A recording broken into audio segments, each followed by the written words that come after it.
हरियाणा के औद्योगिक शहर फरीदाबाद का कल्चर और रहन सहन अब बदलता हुआ दिखाई देने लगा है। खास तौर पर स्वर्गीय जवाहरलाल नेहरू द्वारा बसाए गए एनआईटी शहर में, जो कि अब बड़कल विधानसभा का स्वरूप अख्तियार कर चुका है। हालांकि शहर में बाजार और लोगों का लाइफस्टाइल आज भी अपने पुरखों से मेल खाता है। आधुनिक लाइफस्टाइल के इस दौर में अब इस शहर को दो शॉपिंग मॉल मिल चुके हैं। इनमें से एक शॉपिंग मॉल बस स्टैंड में, तो दूसरा शॉपिंग मॉल पूर्व मंत्री महेंद्र प्रताप के परिवार द्वारा बनाया गया है। पहला शॉपिंग मॉल राज्य सरकार ने कोलैबोरेशन के आधार पर बनाया है, जबकि पूर्व मंत्री का शॉपिंग मॉल आज भी आधा अधूरा ही है। लेकिन अब असल खबर तो यह है कि पूर्व मंत्री के शॉपिंग मॉल को लेकर बीजेपी के मौजूदा विधायक धनेश अदलखा ने ऐसी योजना तैयार की है, जिसके बाद आने वाले दिनों में शायद इस मॉल के अस्तित्व पर संकट खड़ा हो जाए। अब आप समझे नहीं होंगे कि आखिर मैं कहना क्या चाहता हूं, तो चलिए इस पूरे मामले में आपसे विस्तार से बात करते हैं। दोस्तों नमस्कार, मैं हूं संजय कपूर और आप देख रहे हैं सिटी मेल न्यूज। दरअसल बड़कल क्षेत्र के विधायक धनेश अदलखा ने एक ऐसी योजना तैयार की है, जिसके साकार होते ही शायद पूर्व मंत्री महेंद्र प्रताप के शानदार शॉपिंग मॉल की पहचान बरकरार रखना मुश्किल हो जाएगा। विधायक अदलखा ने फरीदाबाद शहर को जाम मुक्त करने के लिए एक ऐसी योजना बनाई है, जिसका सीधा सा ताल्लुक पूर्व मंत्री महेंद्र प्रताप के शॉपिंग मॉल से है। लेकिन यह भी सच है कि यदि विधायक की योजना सिरे चढ़ी तो फरीदाबाद से हर रोज गुरुग्राम आने जाने वाले लोगों की परेशानी हमेशा के लिए दूर हो जाएगी।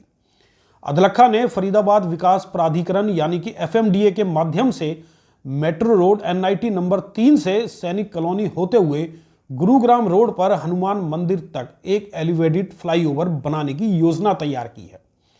इस एलिवेटेड फ्लाईओवर की चढ़ाई पूर्व मंत्री के शॉपिंग मॉल के सामने से होगी और वो हनुमान मंदिर के पास जाकर उतरेगा।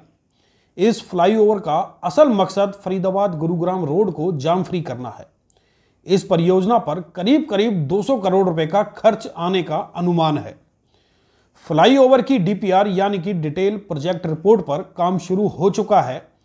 किसी भी परियोजना के निर्माण से पहले उसकी डीपीआर तैयार होती है, ताकि उसे सरकार से मंजूरी मिल सके।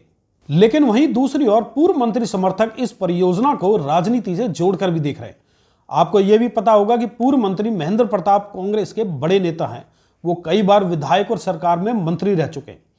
हाल ही में उनके बेटे विजय प्रताप ने कांग्रेस की टिकट पर बड़कल विधानसभा से चुनाव लड़ा, लेकिन वो बीजेपी के धनेश अदलखा से महज 6000 वोटों के अंतर से हार गए। इससे पहले चौधरी महेंद्र प्रताप ने कांग्रेस की टिकट पर फरीदाबाद से लोकसभा का चुनाव लड़ा, लेकिन वो मौजूदा केंद्रीय राज्य मंत्री कृष्णपाल गुर्जर से कड़े मुकाबले में करीब 2.25 लाख वोटों के अंतर से हार गए। लेकिन अब बात करें पीयूष महिंद्रा मॉल और बीजेपी विधायक के फ्लाईओवर प्रोजेक्ट की, तो इसके निर्माण का सीधा सा असर न केवल दोनों पार्टियों की राजनीति पर पड़ेगा, बल्कि शॉपिंग मॉल भी पूरी तरह से डेड होकर रह जाएगा। एक तो पहले से ही इस मॉल का शुभारंभ नहीं हो पा रहा, ऊपर से इस फ्लाईओवर के निर्माण को लेकर उस पर संकट खड़ा होता दिखाई देने लगा है। आपको बता दें कि शॉपिंग मॉल की बागडोर पूर्व मंत्री के बड़े युवराज विवेक प्रताप के हाथों में है।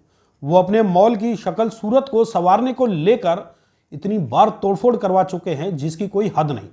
ऊपर से यदि यहां फ्लाईओवर का निर्माण होने लगा तो फिर इस शॉपिंग मॉल का भगवान ही मालिक होगा। देखना अब यह है कि क्या बीजेपी विधायक अपने इस प्रोजेक्ट को सिरे चढ़ा पाते हैं, या फिर पूर्व मंत्री परिवार अपने मॉल को बचाने के लिए कोई कदम उठाता है। इस पर फिलहाल पूरे शहर की नजरें लगी हुई है।